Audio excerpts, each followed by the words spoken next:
Rapaziada, o Mickey teve acesso negado por causa da repercussão da torcida na internet. Sei que a notícia de problemas em exames, ela foi noticiada, só que jornalista inglês e um jornalista do Globo, eles revelaram a verdade. A repercussão negativa fez a diretoria dar um passo para trás na contratação do Mickey, falando sobre a nossa base, né? Sobre um novo técnico para o time sub-20. Nuno Campos, ele meteu o pé, não aguentou a pressão de vestir o rubro-negro, meteu o pé para um time na Hungria, e o Flamengo, que estava com Leonardo Ramos, técnico do sub-17, mas estava temporariamente no sub-20, agora terá um novo técnico para preparar esse time para o Mundial contra o Barcelona no dia 23 de agosto. O nome dele é Bruno Pivetti, um técnico que tem experiência em vários clubes profissionais. Isso aí eu gostei em relação ao currículo desse novo técnico do sub-20.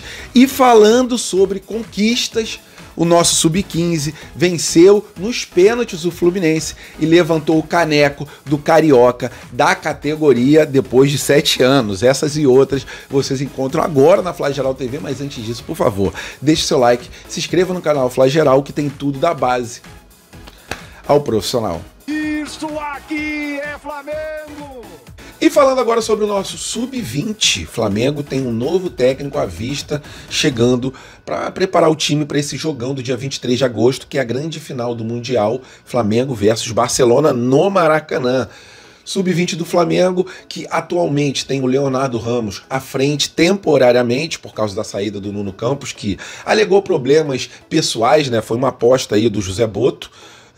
O Nuno Campos até estava fazendo o sub-20 jogar melhor, só que alegando problemas pessoais, ele vazou do Flamengo e fechou com o clube da Hungria. Então deixou um hiato nesse sub-20, o Leonardo Ramos, que atualmente é o técnico temporário, mas é o técnico do sub-17 do Flamengo. Ele assumiu o sub-20 e agora, com a chegada do Bruno Pivetti, que é um técnico com bastante experiência, a nação rubro-negra fica um pouco mais aliviada, né? Porque o sub-20 tem essa partida importante no Maracanã, um jogão, o Flamengo que é o atual campeão mundial da categoria.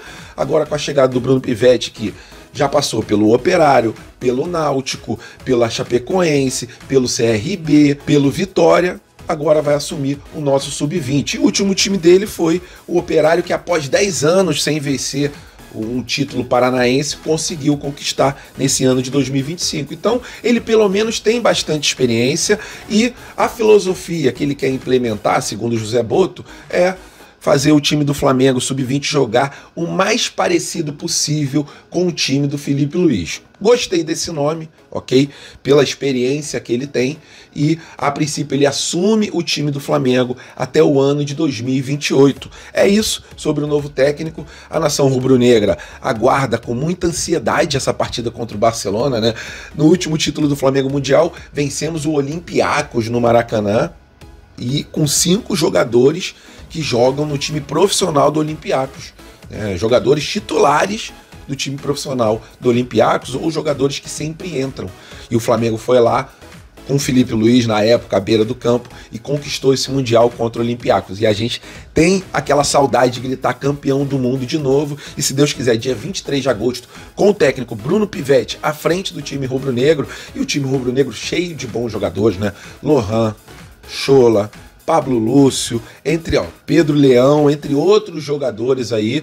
O Flamengo tem um elenco com bastante experiência para que a gente conquiste mais esse Mundial com um novo técnico à beira do campo. É isso sobre o nosso sub-20, era apenas uma curtinha aqui, mas para deixar essa mensagem de alívio para vocês com a chegada do novo técnico do nosso sub-20. E vou falar rapidamente sobre um assunto que tomou conta das redes sociais na data de ontem, né? Quase na data de hoje, né? Foi ali perto de meia-noite que saiu a notícia de que o Mickey Johnston não vem mais para o Flamengo, né? Acesso negado ao Mickey no rubro-negro carioca. E isso por causa da repercussão nas redes sociais. Eu sei que a primeira notícia foi de problemas em exames médicos, mas o jogador teve a última lesão no tornozelo em 2022, né? 3 anos atrás. Tem 3 anos que o atleta não tem problemas médicos, mas foi isso que foi divulgado para a imprensa, né? O Júlio Miguel Neto e o Bruno Castanha foram os primeiros a trazer essa notícia da desistência do Flamengo. Só que é o seguinte, galera. O jornalista inglês Steve Helmond e também o Diogo Dantas revelou que o motivo principal foi a repercussão nas redes sociais. É isso mesmo, a diretoria do Flamengo está pautando as contratações também diante da repercussão nas redes, né? A torcida do Flamengo, lógico, uma parte da torcida, né? Não existe unanimidade em 50 milhões de torcedores. Uma parte vai gostar da contratação, outra parte não vai gostar da contratação, uma outra parte vai ficar ali em cima do muro, aguardando, né? Para depois da estreia do jogador tomar uma decisão, começar a avaliar de forma mais profunda. Então a torcida realmente se divide, né? Não existe unanimidade. E o Flamengo se pautou pelos torcedores que não queriam o Mickey Johnson, jogador de 40 milhões, para apenas compor o elenco do Flamengo. E aí eu deixo esse questionamento para vocês, né? O BAP ele prometeu antes das eleições que o Flamengo seria um time totalmente profissional, que o amadorismo teria terminado. Só que o BAP ele colocou o José Botto para ser o homem forte do futebol, para ser aquele cara que manda no futebol, que entende de futebol. E o scout ele faria ali as análises e o Flamengo contrataria em cima de análises e não em cima de nomes. Mas, a princípio, o BAP ele está se metendo no futebol e vetou essa contratação do Mickey. E aí fica esse questionamento, né? Será que realmente é válido o Flamengo se guiar pelas redes sociais? Queria saber a sua opinião, por favor, coloca lá aqui embaixo, mas a verdade é que o Mickey ele não vem mais pro Flamengo. E o que eu tinha falado ontem, galera, eu continuo batendo nessa tecla. Para trazer um jogador para compor elenco de 40 milhões de reais, deixa o Schola ali no time profissional, que faz a mesma função, pô. Que é um jogador que tem um porte físico invejável comparado aos outros da categoria. Então ele pode dar aquele combate no ataque do Flamengo ali, na defesa adversária, né? Fazer aquela marcação sob pressão que o Felipe Luiz gosta. É um jogador que quebra as linhas com drible, não é isso que o José Botto quer? Um jogador que, drible todo mundo. Então o Schola é esse jogador. Chuta muito bem de fora da área, né? O Mickey tem problema de finalização, o Schola não tem.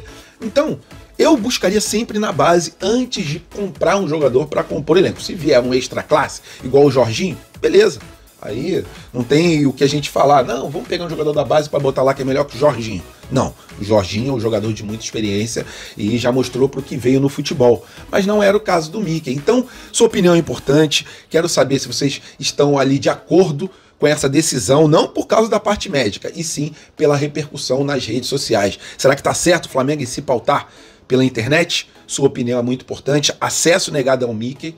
E tomara que o Schola tenha chance nesse time profissional, porque já está estourando a idade e é um jogador que sempre dá muito trabalho no sub-20, né? Para o time, lógico, adversário. Porque ou se ele não faz gol, ele faz jogadas que abrem espaços na zaga adversária, ou ele dá assistência, mas é um jogador que, pelo que eu tenho acompanhado, né, há alguns anos no sub-20 do Flamengo, é um jogador que se adaptaria muito bem a esse time profissional do Flamengo e já teve algumas oportunidades ali com o Felipe Luiz. Tomara que o Felipe Luiz dê mais oportunidades a esse jovem jogador nigeriano que representa muito bem o manto sagrado quando entra em campo. E agora, para fechar o vídeo com chave de ouro, vou falar sobre o título que a molecada do Sub-15 conquistou ontem pelo Carioca da categoria. O Flamengo jogou o primeiro jogo contra o Fluminense na Gávea, vencemos por 3-2 e nessa segunda partida perdemos por 2-1. O Flamengo começou perdendo o jogo por 2-0, né? Primeiro gol do Fluminense, segundo gol do Fluminense, só que o Flamengo conseguiu reagir e de cabeça o Samuel Júlio, após um cruzamento do Thomas Robson, o Flamengo conseguiu aquele golzinho para levar a partida para os pênaltis. Nos pênaltis, vencemos por 3-2, com uma grande atuação do nosso goleiro Alessandro. Então, após 7 anos sem conquistar o Campeonato Carioca da categoria, a molecada levantou mais um troféu para ir lá para o nosso museu na Gávea, né, que é repleto de conquistas. Parabéns à nossa molecada, que vocês consigam aí conquistar vários títulos pelo Sub-15, quando vocês subirem para o Sub-16, Sub-17 e assim por diante. E é o que eu sempre digo, digo, craque o Flamengo faz em casa. Às vezes não aproveita os craques que faz, mas craque o Flamengo faz em casa. Então, parabéns para essa molecada do Sub-15. E galera, se vocês gostaram do vídeo, é importante que vocês deixem um like de vocês, para o YouTube entender que é um conteúdo relevante, sempre mandar as notificações para vocês quando tiver vídeo aqui da Fly Geral TV. Então, agradeço desde já o seu like, a sua inscrição do canal e de vocês terem chegado até o final desse vídeo. Fiquem com Deus, tenham uma semana abençoada, até a próxima e saudações.